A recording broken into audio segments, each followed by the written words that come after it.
Joining me is Nationals MP Matt Canavan, the former Resources Minister. Matt, great to have you back for this year ahead of us. Where is the Climate Change Minister, Chris Bowen, today? You know, I thought he'd be out there celebrating, popping champagne corks because one of the country's biggest electricity users is closing. One of the biggest sources of our emissions is gone.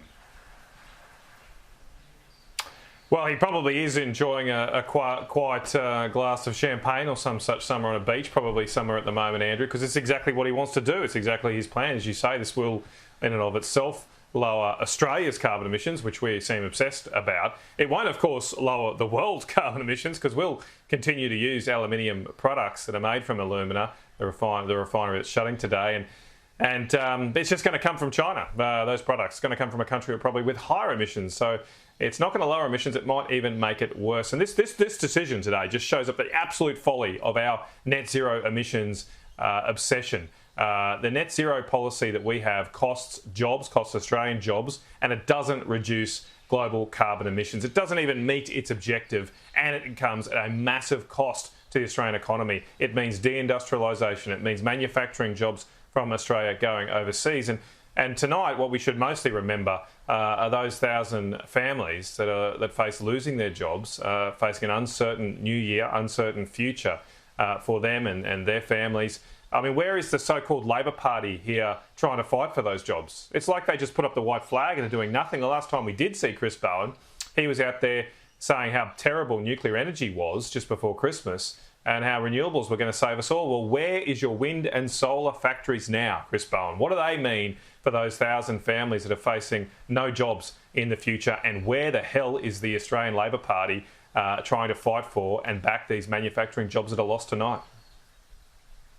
Yeah, exactly right, and the unions. Matt, but let's have a reality check. How much really are global warming policies and higher power prices to blame here, do you think? Because I read Alcoa, look, it's a very opaque little statement it put out, blames a variety of factors, including the plant's age, scale, operating costs, and current bauxite grades, plus market conditions, which could mean just about anything. Is that really the whole story? Well, obviously, it's a very vague statement, basically blaming everything under the sun, including their operational costs, which, of course, will come back to the carbon tax that Labor has imposed on this particular refinery. But there's obviously a range of factors here. The fact is, though, that all of those factors existed before. Before, when we had this refinery going, when it was first built many decades ago, when we've got other refineries going on this side of the East Coast, we've always had high wages in Australia. It's always been a tough environment to operate in. We've always been a long way from markets, but we've been able to make it work because we've got an innovative, highly skilled workforce. We have the natural resources in bauxite close to us. So those natural advantages are being squashed now, though, because Labor did impose a carbon tax on this very refinery just 6 months ago. They introduced what they call the safeguard mechanism. It only applies to just over 200 factories all around Australia, including our alumina refineries right across Australia. And 6 months later, this factory has shut. There's the evidence. The evidence is clear. And Ian, we were told that this carbon tax would not cost jobs. There was no major detailed modelling done, though. And obviously, it doesn't help when a government puts on a new tax, and this new tax gets bigger and bigger every year. This Labor tax will be higher and higher on our refineries, on our smelters, on our mines. Every year it gets bigger and bigger. And so in that environment, if you face a bit of a difficult environment in a factory and you're looking at needing to reinvest, needing to upgrade, you're probably not going to do it in a country that wants to keep slapping you higher and higher taxes. A lot easier for them, of course, to go to China, to go to other countries where they obviously will not face these kinds of imposts, not face a carbon tax, and certainly not face a government obsessed with net zero emissions.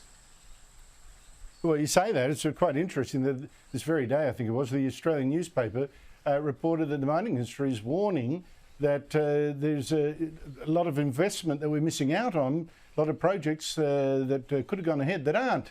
And I wonder to what extent this country is being made unfriendly to investors in those industries. Now, meanwhile, the Albanese government is signalling it might end the cap on coal prices that it put on to cut electricity prices. Now, the Treasurer today wouldn't confirm it, but did claim the cap had worked. Here he is. We know from the ABS that electricity prices would have been much higher were it not for our combined efforts. The ABS has made it very clear that the rebates and the caps took some of the sting off these price rises. Well, should that price cap stay or go? It's likely to go at middle of the year if it's not renewed. And if it does go, what then? Well, it definitely should go. It's been totally ineffective, except the only effective it has been is to strip taxpayers of $2 billion and hand it over to rich multinational coal companies. I mean, I'm a big supporter of the coal industry, but I don't think your taxpayers' dollars should just be signed over to them in almost what was almost a blank cheque from this government. We don't have a precise estimate yet. I've written to Treasury today asking for updated figures, but they have admitted this will probably cost $1.5 to $2 billion of your money. Now, I've done some quick calculations. If it does come in at $2 billion, there are 10 million Australian households. That means that's $200 from every Australian household. And you just got to ask yourself, has your power bill gone down by $200 over the past year? That's the claim of this government. And I don't think anybody would be able to come back with an affirmative answer on that. And that then raises the question, where did this money go? Where did the money that came out of your taxpayer funds, the money that you work hard for, it's gone over to the likes of Rio Tinto, to the likes of the coal operator, the New South Wales government who owns coal-fired power stations and coal mines there. It is absolutely ridiculous, this policy, and it should never have been put in place. It's been ineffective, and I'm glad to see it go.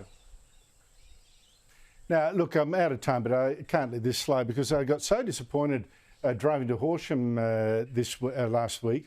Yeah, I couldn't believe all the wind farms on the hills and rises around me, wrecking the views. Now Premier Jacinta Allen wants to turn wetlands close by my home on the Western Port Bay into an industrial facility for building offshore wind towers. And today vowed to push on with this plan, even though Federal Environment Minister Tanya Plibersek had said no. Here she is.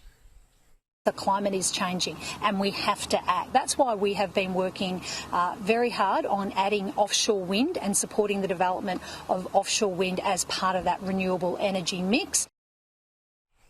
Honestly, Matt, I mean, now we want to save the planet by building a plant on wetlands. I mean, does this make any sense to you? Well, I will give it to the modern green activists in the Labor Party today that they're doing the impossible. They're turning me into an environmental activist. And I might very well be sharing a stage with Bob Brown or some such very shortly, because this is absolutely absurd. I mean, there's only 67 Ramsar-listed wetlands in Australia, big country. These are the most important wetlands in our nation. And, yeah, look, I haven't spent my political career protecting the environment. I've been busy trying to protect local jobs under the attack from the Greenies. But I am an environmentalist. I don't want to see us build coal mines over Ramsar-listed wetlands. I don't think we should build ports over Ramsar-listed wetlands, and we certainly shouldn't be supporting foreign investors in wind factories and solar factories to destroy our environment. It is absolutely absurd. And for nothing, that's the point. Guys, people, I advise you to go and feed the wonderful pelicans down at Hastings while they're still there. Matt Canavan, thank you so much indeed for your time. Really appreciate it.